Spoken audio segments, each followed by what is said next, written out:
অনুরোধ করব, পুরুলিয়া জেলায় বিজেপির সাংসদ রয়েছে, আমরা যেভাবে তৎপরতার সাথে রাজ্য পুলিশ প্রশাসন এটা মহারাষ্ট্রের সাথে, মহারাষ্ট্র পুলিশের সাথে, মহারাষ্ট্রের রাজ্য সরকারের সাথে টেক আপ করেছে, মহারাষ্ট্রের সরকার বিজেপির, আমি আশা করব পুরুলিয়ার বিজেপির সাংসদ জ্যোতির্ময় মাহাতো একই তৎপরতার সাথে একইভাবে উদ্যোগ নিয়ে যারা এই অপরাধের সাথে যুক্ত তাদের বিরুদ্ধে যাতে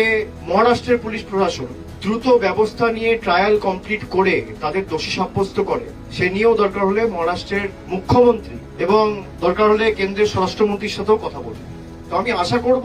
দলের ঊর্ধ্বে উঠে উনি এই কাজগুলো করবেন। যারা মৃত্যু নিয়ে রাজনীতি করেন